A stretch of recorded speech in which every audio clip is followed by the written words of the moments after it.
Shalom saudara terkasih Tuhan, apa kabar? Senang bisa kembali berjumpa dengan saudara dalam program Getsemani Bertumbuh. Saya percaya, saya berharap kita semua dalam keadaan baik. Dan kalaupun saudara hari ini dalam keadaan sakit, doa saya supaya saudara boleh mendapatkan kesembuhan daripada Tuhan, ataupun saudara mungkin sedang dirawat supaya boleh saudara sembuh dan bisa beraktivitas kembali serta bisa berkumpul bersama dengan keluarga saudara kasih Tuhan. Saudara kasih Tuhan, kita pasti seringkali mendengarkan kisah dari seorang tokoh di Alkitab yang bernama dengan Nuh. Saudara kasih Tuhan, kalau kita tahu Nuh ini hidup ya setelah cerita Kain dan Habel, baru di Kejadian 5 Alkitab mencatat itu dari keturunan Adam dan Hawa. Selanjutnya ada kejahatan manusia, dan juga di sana diceritakan kisah, yaitu pengalaman ya atau kehidupan dari seorang Nuh, saudara kasih Tuhan. Saudara kasih Tuhan, Nuh ini bagi saya merupakan tokoh yang sangat luar biasa ya. Di tengah-tengah kejahatan manusia pada zaman itu, dan dikisahkan itu dari Kejadian 6 pasal 1 ya sampai dengan pasalnya yang ke-22. Nantinya saudara kasih ayatnya yang ke-22, Kejadian pasal 6 ayat yang pertama sampai dengan ayatnya yang ke-22. Di sana dikisahkan kehidupan seorang Nuh, di mana Tuhan melihat dunia itu sudah semakin jahat, saudara kasih Tuhan. Jahat, dan Alkitab mengatakan kejahatan manusia itu sudah sampai di telinga Tuhan. Artinya Tuhan tidak ada lagi toleransi untuk memaklumi dosa-dosa manusia pada masa itu, karena sudah kelewatan jahatnya, saudara kasih Tuhan. Dan Allah sangat murka sekali, sudah marah sekali karena perbuatan manusia ini, saudara kasih. Maka saudara kasih Tuhan, maka saudara kasih Tuhan, Tuhan ingin menyelamatkan Nuh. Jadi tidak semua manusia itu akan dihukum, tapi masih ada orang seperti Nuh yang mempertahankan imannya, yang masih hidup benar, yang hidup masih berkenan di hadapan Allah di tengah-tengah keadaan dunia, saudara kasih Tuhan, yang sangat jahat. Ini gak gampang, saudara. Bisa kita bayangkan, saudara kasih Tuhan, kalau zaman sekarang, zaman kita ini ya, kalau saudara melihat ya, kejahatan manusia, gak usah jauh-jauh kita lihat di televisi, tetapi teman-teman kita ya, atau sekitar kita, atau mungkin berita yang kita saksikan. Sekarang banyak berita yang bisa kita lihat lewat online, saudara, ataupun mungkin di-share orang lewat media sosial seperti Facebook, Twitter, bahkan Instagram dan lain-lain, saudara kasih Tuhan. Di sana kita bisa melihat bagaimana kejahatan manusia itu, saudara kasih Tuhan. Dan untuk mengerti, untuk bisa memahami keadaan dari Nuh pada masa itu, saudara kasih Tuhan, mungkin bisa kita lihat, kita aplikasikan terhadap zaman sekarang. Kita melihat, saudara kasih Tuhan, sekarang ini begitu luar biasanya kejahatan manusia, saudara kasih Tuhan. Nah, dan kita berada di tengah-tengah keadaan yang begitu jahat ini, saudara. Nah, mungkin keadaan itu juga sama seperti yang dialami oleh Nuh, tetapi beda mungkin Zaman Nuh tidak ada internet, tidak ada televisi. Dan asal-pasal sebelumnya kita melihat bagaimana kejahatan manusia itu sudah sampai ke telinga Tuhan, saudara. Nah, saudara kasih Tuhan, dan Tuhan menyuruh ya, memerintahkan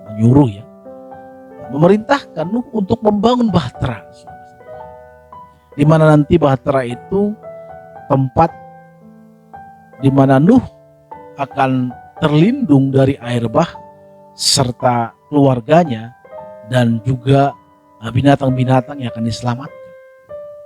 Saudara bisa bayangkan, saudara, pada saat Nuh membangun bahtera ini pasti ditertawakan, saudara. Kalau saudara mungkin melihat filmnya Nuh ya, saya pernah menyaksikan filmnya Nuh, dan Nuh membangun bahtera ini di atas bukit atau saudara kasih di pegunungan gitu ya, kalau tidak salah. Dan bagaimana di sana Nuh membangun itu, saudara kasih Tuhan, pasti teman-teman sekitar itu menertawakan dia. Wah, itu menyakitkan, saudara. Suatu ketika waktu saya SMP pernah ikut satu persekutuan, saudara kasih Tuhan, dan saya rajin sekali berdoa dan baca Alkitab. Saya ditertawakan waktu itu, saudara kasih Tuhan, dikatakan bibelon gitu. Jadi orang Batak bilang seperti radikal kecanduan Alkitab gitu. Jadi bagi kami suku Batak itu nggak boleh membaca Alkitab itu berlebihan seperti yang saya lakukan waktu itu. Itu bagi saya agak sedikit risih, agak sedikit menyakitkan juga. Dan bertemanan saya juga mulai berkurang gitu. Setelah kesampungan bisa saya bayangkan, Nuh ini pada saat dia membangun bahtera pasti diketawain. Nuh, ngapain kau membangun bahtera? Emang sedang banjir? Pada saat dia membangun itu ya, mungkin masih rangkanya, mungkin lagi dia masih mengambil kayunya gitu ya. Pasti orang bilang, orang pada lewat, Nuh, ditertawakan. Udah gila, mungkin gitu ya. Dan belum lagi saudara kasih Tuhan tergoda untuk ikut bersama dengan orang-orang itu pasti ada. Saudara kasih Tuhan, mungkin saudara punya teman yang suka dugem. Bagaimana saudara apabila diajak? Ya tidak sedikit orang juga ikut. Maka banyak orang-orang Kristen mengambil dalil, mencari dalil dari Alkitab. Nanti kalau ketahuan dia bilang, karena kita mau penginjilan nih, gitu kan. Padahal sebenarnya ya mau happy gitu. Setelah kesempatan, banyak kita diantara kita sekarang ini di tengah-tengah keadaan dunia yang sedang jahat ini, malah kita terikut. Nah, Nuh saudara kasih Tuhan, dia tidak ikut. Walaupun ditertawakan, walaupun mungkin dicaci, walaupun dihina, dijauhi, tidak punya sahabat, tidak punya teman, tidak punya tempat nongkrong mungkin. Ya zaman dulu adalah hangout cuma nggak di kafe-kafe seperti kita di Jakarta ya. Tapi mungkin ya seperti warung-warung gitu. Atau dia pas datang ke tempat orang berkumpul diketawain. Gimana lu? Rahumu itu? Gimana? Udah gila kau gitu.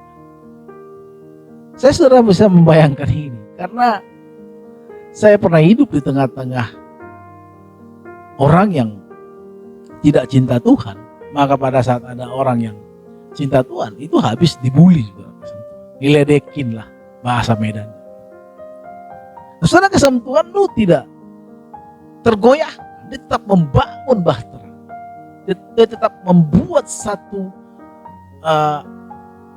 desain yang sudah Tuhan sampaikan kepadanya. Dia beriman bahwa air bah itu akan datang, walaupun mungkin tidak datang.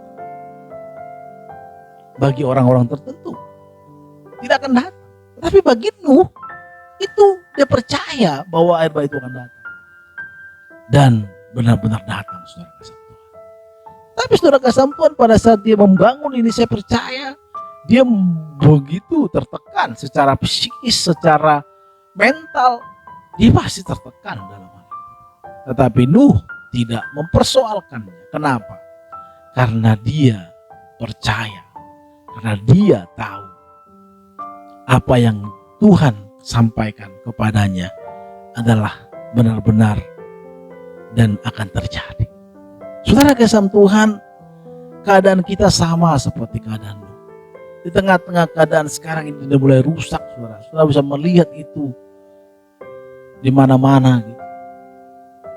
Apakah kita menanggalkan iman kita bahwa kedatangan Tuhan kedua kalinya tidak akan datang lagi? Suatu kebodohan yang disampaikan oleh para pendeta-pendeta di mimbar itu, yang kita baca bahwa Tuhan akan datang. Dari dulu juga orang khotbahin Tuhan akan datang, gak datang-datang kok. Saudara, seringkali kita membaca itu, mendengarkan kata-kata. Kalau dinasehati orang sekarang ini, dibilang dari dulu juga Tuhan mau datang, kok gak datang-datang. Saudara, di mana? Apakah kita masih berharap seperti Nuh, percaya seperti Nuh? Atau kita mulai ikut dengan keadaan dunia ini yang jahat ini, saudara? Itu pilihan di kita.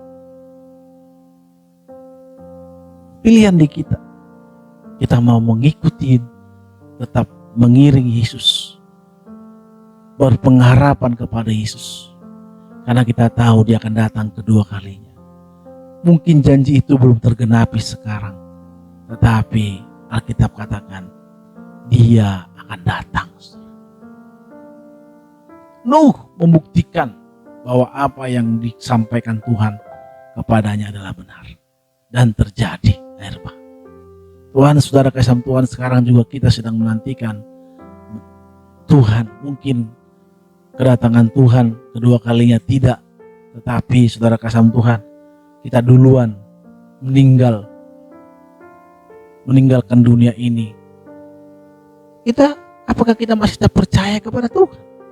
Apakah kita masih beriman, semangat, berkobar-kobar sebagaimana seperti Nuh tetap semangat walaupun keadaan dunia waktu itu sedang jahat, dan juga seperti sekarang ini, saudara.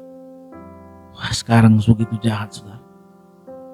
Orang membunuh gampang sekali, orang mati sekarang gampang sekali karena dibunuh. Dan juga ada tokoh-tokoh juga yang memperkosa anak-anak di bawah umur, saudara. Begitu teganya. Dan beberapa lagi yang kita tahu kejahatan-kejahatan sekarang ini.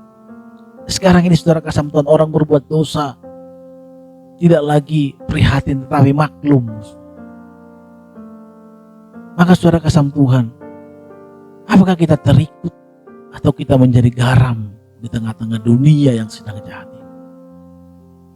Mungkin kita janji Tuhan akan datang kedua kalinya belum tergenapi atas hidup kita, tetapi kita sudah dipanggil oleh Tuhan. Nah, dalam pemanggilan Tuhan itu kembali, apakah kita masih tetap bertahan dalam iman kita di tengah-tengah dunia ini yang begitu jahat ini? Saudara kasih Tuhan, mari kita belajar seperti Nuh, saudara. Dia tetap beriman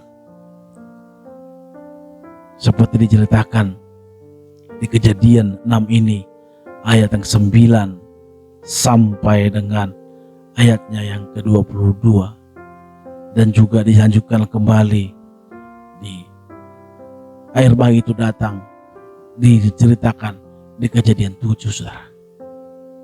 Saudara kasih Tuhan, kita pilihan di tangan kita.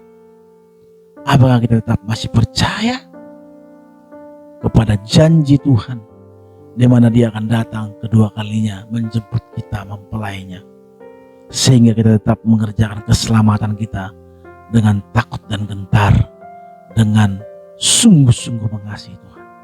Atau kita sudah menjadi orang yang pesimis terhadap janji itu? Dari dulu juga pendeta bilang Tuhan Yesus akan datang. Dari dulu juga dunia ini akan kiamat. Dari dulu juga semua kita bilang begitu. Gak datang-datang. Dan juga saya gak mati-mati atau gitu. Saudara kasih Tuhan, kalau saya membaca sekarang banyak sekali di sosmed ini orang-orang yang tidak lagi percaya Tuhan. Dan pemikiran-pemikiran mereka itu saya membacanya karena jenuh terhadap apa yang disampaikan oleh para tokoh-tokoh agama, ataupun jenuh terhadap tokoh-tokoh agama karena melihat tingkah-tingkah mereka atau kita ini sebagai tokoh agama tidak sesuai dengan apa yang kita ajarkan. Saudara kasih Tuhan, di sana banyak orang-orang mendukung, membuli.